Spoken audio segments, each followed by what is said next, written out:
À Melilla, la mort au rendez-vous de l'exil. Que s'est-il passé à Melilla le vendredi 24 juin?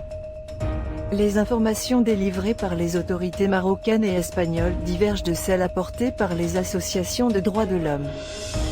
Des blessés graves ont été entassés avec les morts.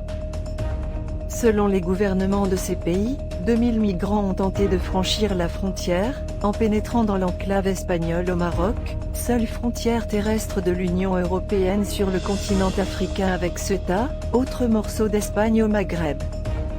Et 23 migrants, en majorité des Soudanais, auraient trouvé la mort. Des ONG avancent le nombre de 37 décès. Des membres de l'Association marocaine des droits humains, AMDH, auraient constaté la présence de 27 cadavres à la morgue de la ville frontalière de Nador. Pour eux, le bilan total est sûrement plus élevé.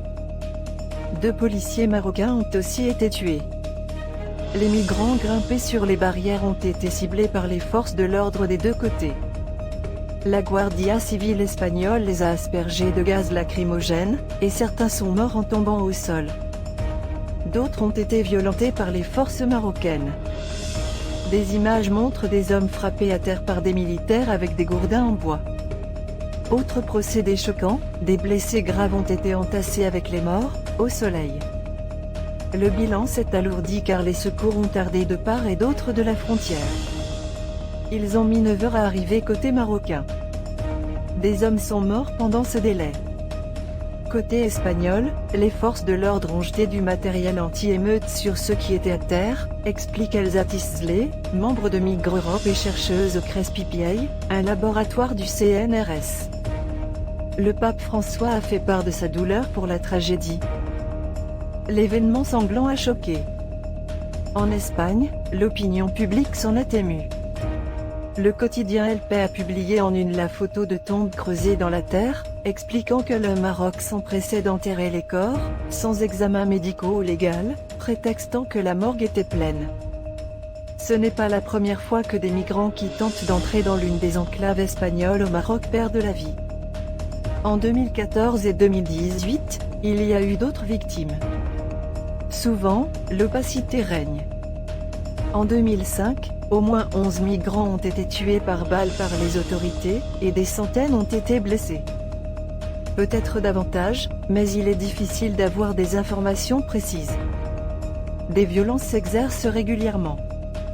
Ces migrants sont originaires d'Afrique centrale et de l'Ouest, et à présent de l'Est aussi.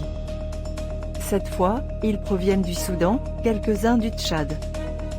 Malheureusement, les membres des forces de l'ordre semblent bénéficier d'une impunité totale. Au nom de la protection des frontières européennes, ajoute Elsa Tisley, qui a vécu sur place de 2015 à 2017, avant de rédiger sa thèse sur Melilla. Cette fois, les réactions sont plus nombreuses.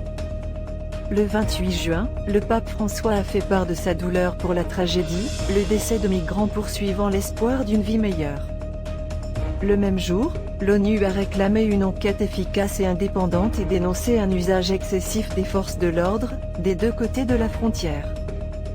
De même, le président de la Commission de l'Union africaine a fait part de sa profonde émotion face au traitement violent et dégradant des migrants.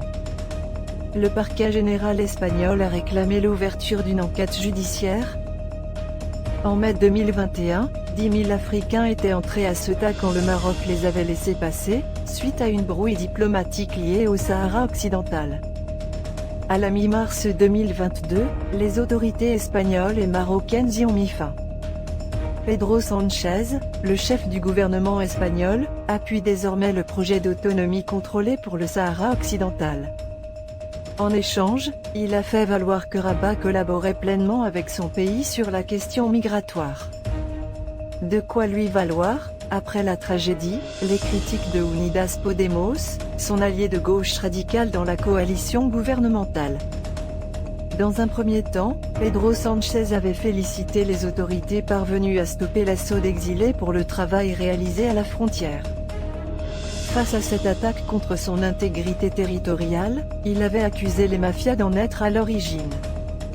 Le 29 juin, le Premier ministre espagnol a promis une collaboration totale de son gouvernement sur les enquêtes et déploré la perte en vies humaines.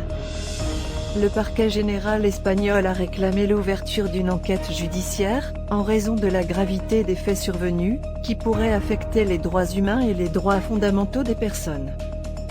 Elsa Tisler rappelle que le dispositif de barrière frontalière, surmonté de barbelés à lame tranchante, a souvent été surélevé ces dernières années, au point d'atteindre 10 mètres à Melilla, devenant la plus haute clôture frontalière au monde.